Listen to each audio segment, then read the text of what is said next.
Blackatalyst podcast. It's me, Kyle, your host. And in today's episode, we're going to be talking about the situation.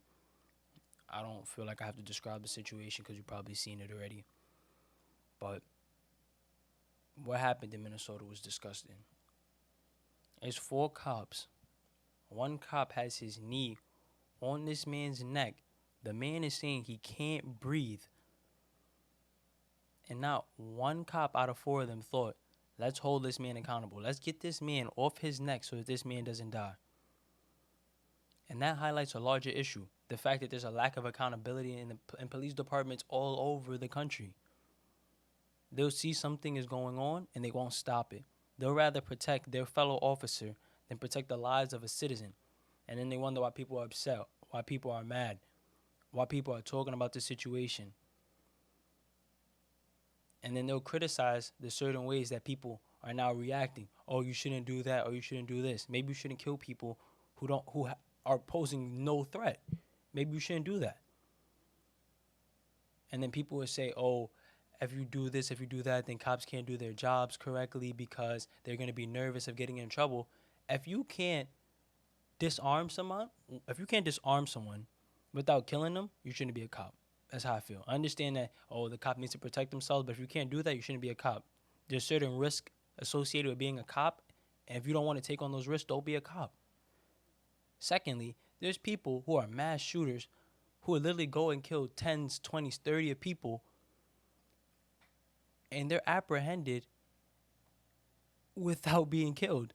But there are people who do what should be a routine traffic stop are losing their life because cops are so scared. They're so nervous. They're so at risk of a person in their car stopped at a stoplight.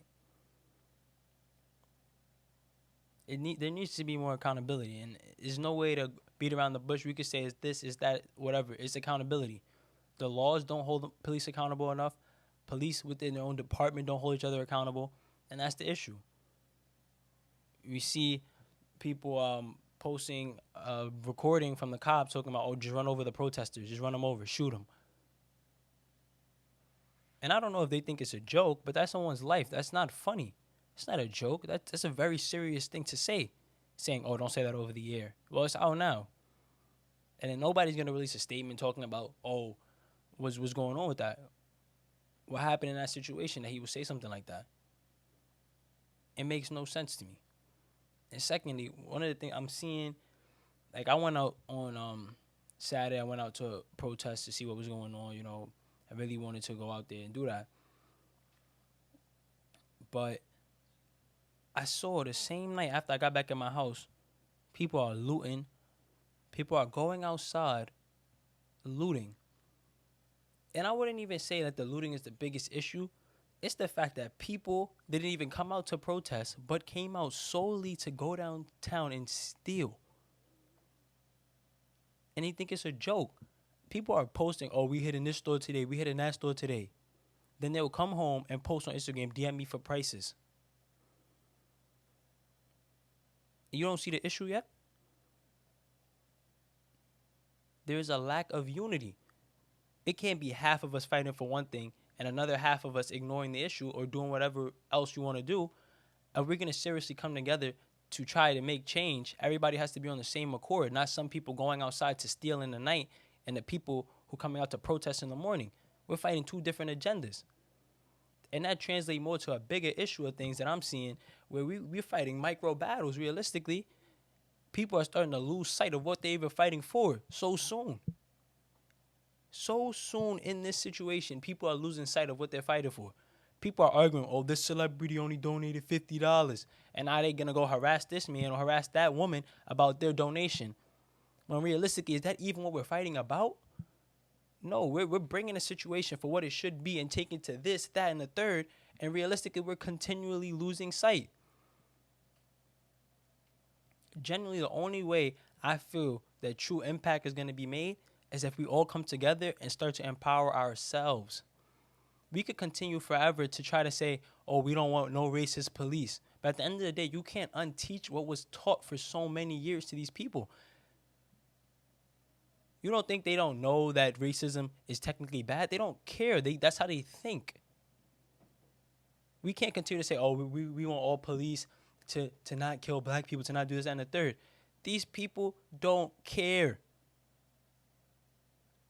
We can do this forever. Literally, we could do this forever. If people in their community continues to teach racism there, we're gonna forever be fighting a losing battle.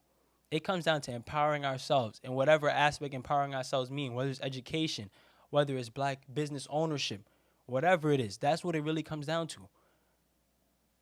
Putting more black people in positions where they can affect legislation, where they can put laws in place that hold these people accountable so that their racist agendas can no longer be allowed to affect the communities that they're affecting.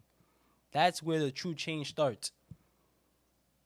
And we have to be on one accord. We have to be on one accord. We cannot be fighting two different battles.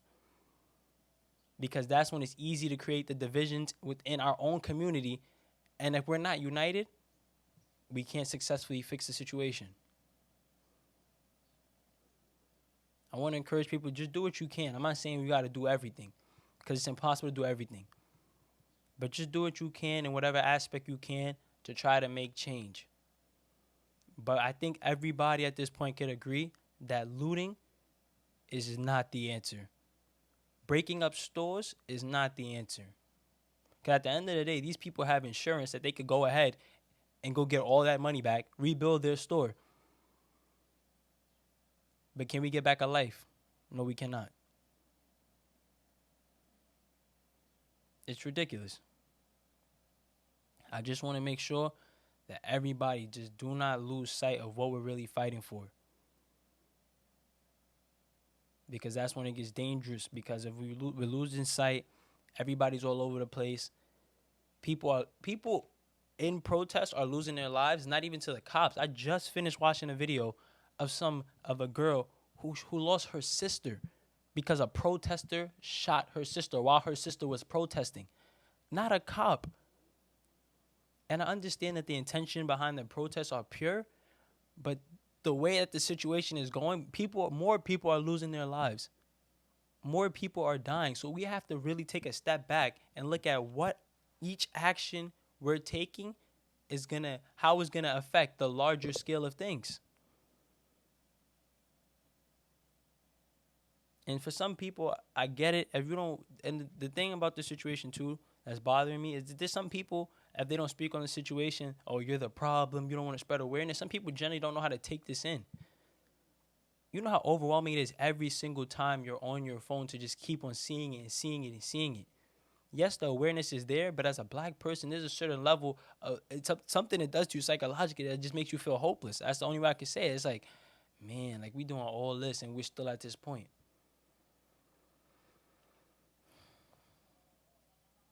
You know, I'm thankful for everybody who's been out there risking their lives because it really is serious. Continue to do what you can. And for those people who they just feel like they have to handle the situation other ways, do what you have to do. Don't feel like you have to do something just because people are saying you got to do this, you got to do that.